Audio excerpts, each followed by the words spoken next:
Today we're gonna be tying the Pat's rubber legs. I have .015 wire on here to kind of not bulk it up too much. You can also go bigger, smaller, depending on what you want, but that's what I'm doing. So anyways, we're gonna take the 140 denier or 140 denier thread in UTC, or UTC 140 denier thread in brown. You can also use black, but I am almost out of the black thread, so that's why I'm kind of not using black today. Brown will also work though. And what you want to do is you want to take this thread and wrap it back and forth to secure this wire in place. You don't want it slipping on you when you fish it. And then wrap all the way almost to about where the barb is on the perpendicular to the barb on the hook. Then what I do is I take a little bit of the what they call Spanflex. I'm using a black color today. And that's what I tend to use on these. On this color particularly. Now there are other colors of stones you can do according to what the stone, just match whatever stone you're trying to do. Today I'm doing a kind of a black and a brown one. I'm going to wrap this here to secure it in place so it doesn't roll around. And these are the little setae, or people call it the tail. They're really technically called a setae. It's actually what they call them. That's the appendages for the bug. And then what I'm using is coffee and black variegated chenille, as you can see. And I'm going to get a good rope of this stuff out. And then what I do is I take a little bit of this chenille like this and pluck off some of the fibers to make it bare. Because we're going to tie the bare stem in, or the bare, you know. And that's still a little, let me try that again. And it's a little too long still. There we go. And then the bare part of the chenille you tie in. Then what I do is I wrap a good few wraps here to get it in. And I get it about right past that point of the hook. And what I do next is then once you do that, what I do is next is I tie in the next set of legs. Or the legs, you know, the first set, I should say. Really, but anyways. And if that gets tangled, you can always put the chenille back. It'd be nice to have a hair clip on your vise, but I don't have one, so we're just going to put it back. And what we're going to do is we're going to take this rubber legs here, or the Spanflex, kind of make a few little wraps underneath it to kind of hold it in place. Oh, or I should say X wraps to hold it in place. Kind of like how you do dumbbell eyes. And then we wrap a little far further, about the middle of the hook. And that's where our second pair of legs are going to come in. And that's about the perfect length. I like making my Pat's rubber legs with is about this length. And it's starting to slide around on me. Let me fix that. That's the big, and you got to be careful not to trap any of these legs too. They can be trapped if you're not careful either. And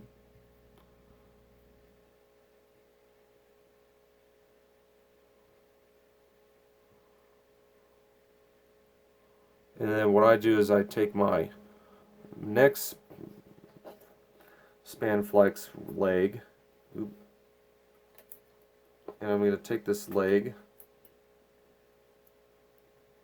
I'm going to wrap it in again with another, same technique as I'm doing before, my third, I'm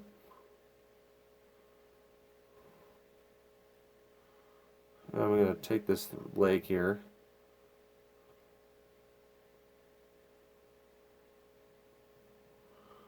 oh, that's kind of,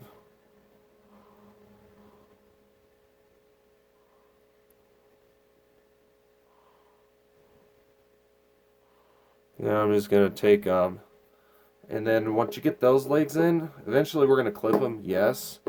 And what I like doing with the legs is once you get them all tied in, and you can also put glue on these too if you really wanted to secure them in, but I'm just not going to do that for sake of time. And I get them, and that one's driving me nuts, this one like this. If they're like that kind of split, just peel off the very split fiber, or I should say split little part of the leg. And then what I do is I take my Spanflex again, And what I do is I take it this time, I'll take a little bit shorter of a leg here to make the antenna of the fly. And I'm going to take this Spanflex deal here. I'm going to take it.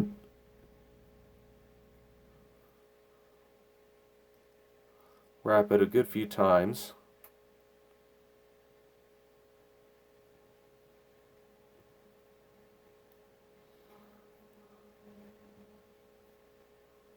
I'm going to wrap it in.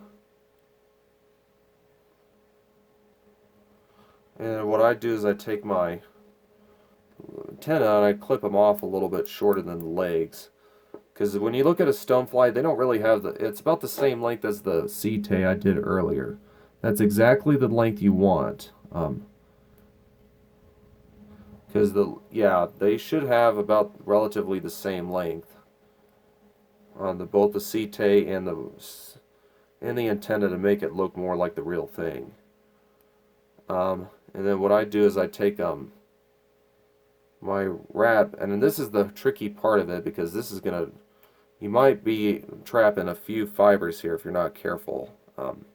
So watch out when you do this. Ooh, that's not too good. Let me try that again.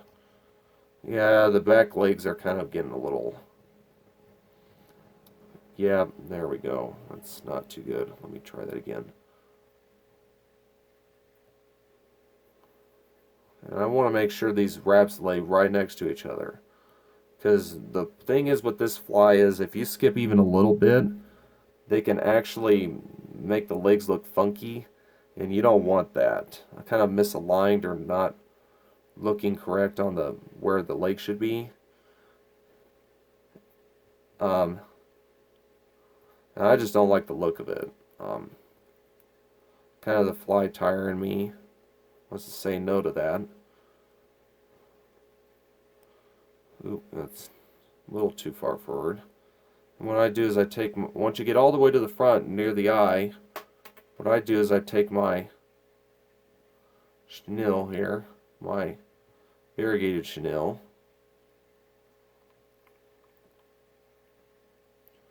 and I'm going to take my chenille, and if you don't have the legs real straight out on the sides, I just kind of adjust them if you really need to. And sometimes that happens when you wrap the chenille over. If that's the case, you can always do that. And what I do is I take my whip finisher here, if I have it. Yeah. And then I'm going to take my whip finisher here, whip finish tool. I'm going to wrap it a good few times to kind of, get the thread in place. And make sure when you do this, don't trap the antenna. That is also very easy to do with this fly. That wasn't too good. Let me do that again. There we go. And then just wrap it on like that. And then what I do is I trim off the waist. And for a final step, now this is optional, but I kind of like doing this for extra durability. I like putting a little head cement or super glue or UV resin, basically some adhesive to get it in. I'm just using head cement because, yeah, I try to save my UV resin for certain things because I just don't like using it as much. It costs so much to buy. But anyways, that's your Pat's rubber legs once you paint the head cement on. Not a bad pattern to tie once you get the hang of them. They are a little difficult at first because you can trap at legs very easily. Yeah, that's your Pat's rubber legs. That's all it takes to tie them. Thanks, guys.